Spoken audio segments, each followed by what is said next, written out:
beats by Dallas, make it hurt.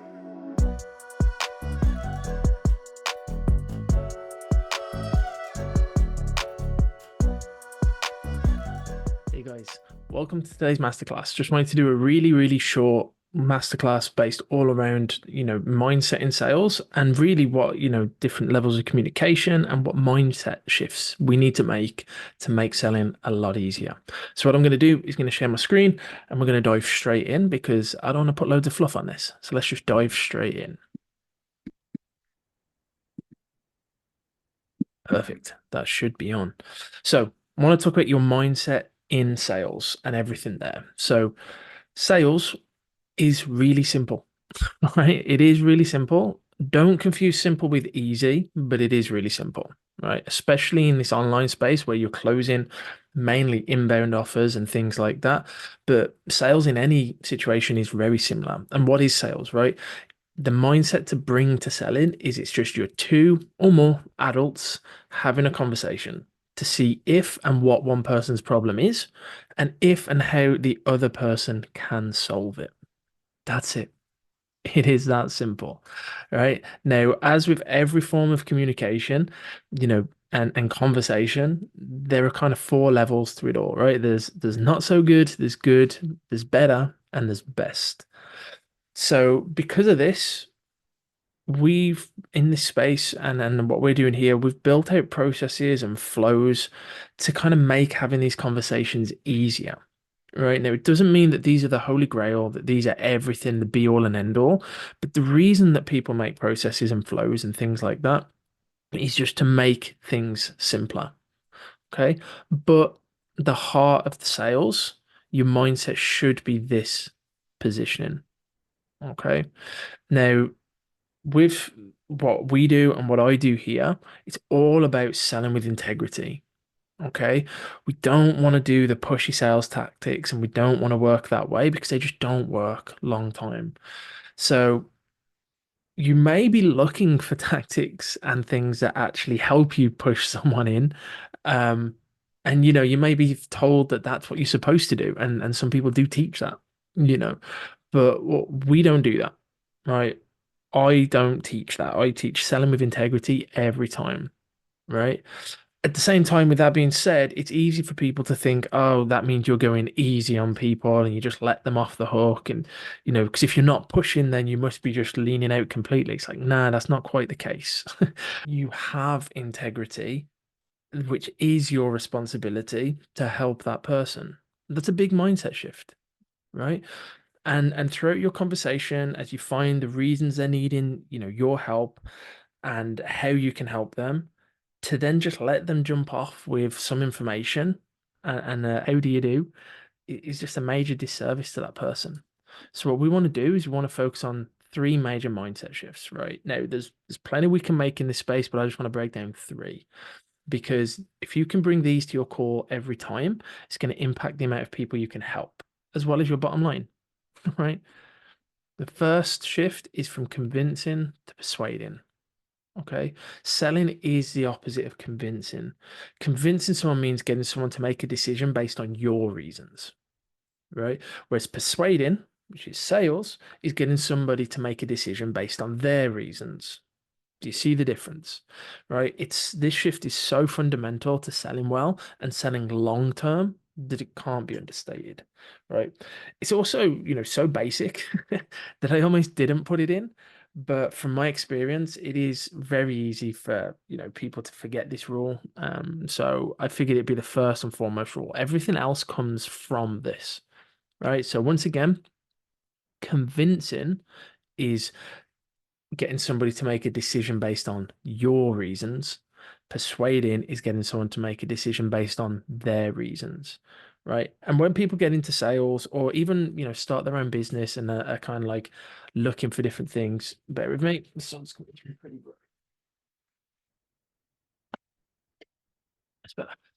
Um, one of the first things, especially when selling like biz up and things like that, one of the things I always hear with sales is like, oh, how am I going to convince someone to buy? The answer is you don't. Okay, so let's start there, right? So rule number one, don't convince, persuade. Okay, that's what we're looking for here. So How does this rule help whilst closing though? First, it puts you in the right frame of mind from the get-go. Okay, you come in at it from the right side of the table. So I've seen a lot of salespeople, especially after selling for a while, become so used to knowing what parts of their program or their service or offer help their clients that they skip the prospect's discovery and just pitch them and then submit them into a sale with heavy objection handling at the end. Okay, but there is a better way, right? Remember that you're here to understand the person. Once you understand the person, you can position the sale in their best interests with their reasons in mind, and that person will buy. Right? So, how most people get this wrong, they focus too much on things like the guarantees, the deliverables, and even other people's results. As in, our other clients do X and we've seen other people do Y. When not properly positioned, this is actually a turn off for the people who are buying. And it often leads to closers having a pipeline that slowly dwindles day by day, and them left feeling confused as they thought the person was brought in. Right? How many times have you had a call and you were like, this person's so brought in, they're going to buy, and then they just ghost you? Right? It's because you're focusing on the wrong things. So what we want to do is have a process and a flow that actually puts you in the right position, right? But for now, I just want to focus on getting into the right mindset. The focus, the flow, the processes, that's not for this masterclass. This is just about mindset. Okay. So this is where you're going wrong. You're focusing on the wrong things. May not be your fault because our industry has taught you this, especially certain books that have come out. But this is where your focus is wrong. So, what's the right mindset?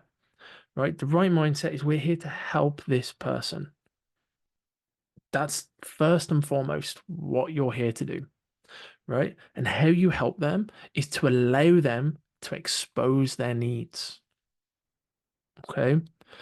And then together explore why they might be stuck and what that gap looks like. And then from there, you can help them overcome these issues for their own reasons. That's it. That's sales. That's the right mindset. That's all you need to bring. Again, processes, flows, things like that, not for this conversation. But if you get the right mindset, a lot of the processes and flows that are already out there will start to work better than they already are. And what the problem is most people buy those flows or processes or scripts or whatever you want to call them, and then they just go, oh, I'll just do this, but they're not coming with the right mindset. So whatever you say, it's just not working. It's not landing. So let's go over the right mindset one more time, right? So you want to help this person. That's what you're first here to do. How you help them is to allow them to expose their needs. And I use that term very intentionally. I want them to expose their needs to themselves. Because if people have rehearsed stories that they tell, that's not getting the truth out of them. I want them to expose what they actually need. Then together we're going to explore why they might be stuck, what that gap is to their need to where they are now, things like that. And then going to help them overcome it for their reasons. Okay. That's sales. Right. Then go crush it. Right. But let's go on to the next one. Their goals aren't your goals. This one is huge. Okay. And this one is huge for a couple of reasons. But one thing that I want to tell you, stop trying to relate to your prospects. Okay. And what I mean by this is when we're exploring people's gaps, the difference between where they are and where they want to be, I've noticed that people can struggle with these in a couple of ways. The most common of which is basically this, right? The prospect story is similar to that of the closer, of the salesperson. So the closer can emphasize well, understand the gap, and is confident. But then you have the other side. The prospect story of their life is different to that of yours.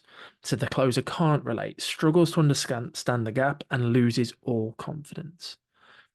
Right? Let me explain with an example. So a closer, we're gonna build out a bit of a scenario. So a closer in their mid-20s jumps on a call with someone fresh out of high school. The closer, let's call the closer Joe, feels very confident that he can remember being that age, feels he's grown up a lot since then. He's got an amazing job, and things are looking decent. The prospect, let's call him Adam, hasn't had too much life experience, is a little nervous, and is maybe looking for someone to lead him. So Joe takes great satisfaction in his confidence and can call out most of Adam's BS. As he remembers saying the same things at that age. So maybe he finds out that Adam just wants to make 5K a month and that would more than replace his income. Easy, right? Joe now decides he can go a bit harder on Adam and really push him out of his comfort zone. Joe feels good at the end of the call. So, this is an example of when a closer can connect with their own story and has a sense of confidence based on that. This isn't built on confidence and conviction in the right place. This is just because you can relate. So let's have a look at the other side, right? What happens when that's the only source of your confidence? Well, let's take a look at Joe selling to Bruce. Bruce is a successful businessman in his late 30s, early 40s. He makes a little over 200K a year. He's happy in his job, loves it. Joe jumps on a call with Bruce and starts through the process. Pretty quickly, Joe noticed how confident Bruce is, how successful, and he starts to feel a little insecure. Not that he knows that's what's happening, but this is the switch in the background. While he's trying to understand Bruce's gap, he can't see a reason why Bruce would even want to change, right? He makes a lot of money and loves his job. Joe gets a bit uncertain, starts to let Bruce lead the call more until it eventually becomes a Q&A call and info gathering. Okay. Joe goes through some of the deliverables and ultimately lets Bruce leave the call without helping him change. After that, Joe comforts himself, after the call by saying things like, probably wasn't a good fit, I don't think we could help, and he doesn't really need to change. Life's good anyway.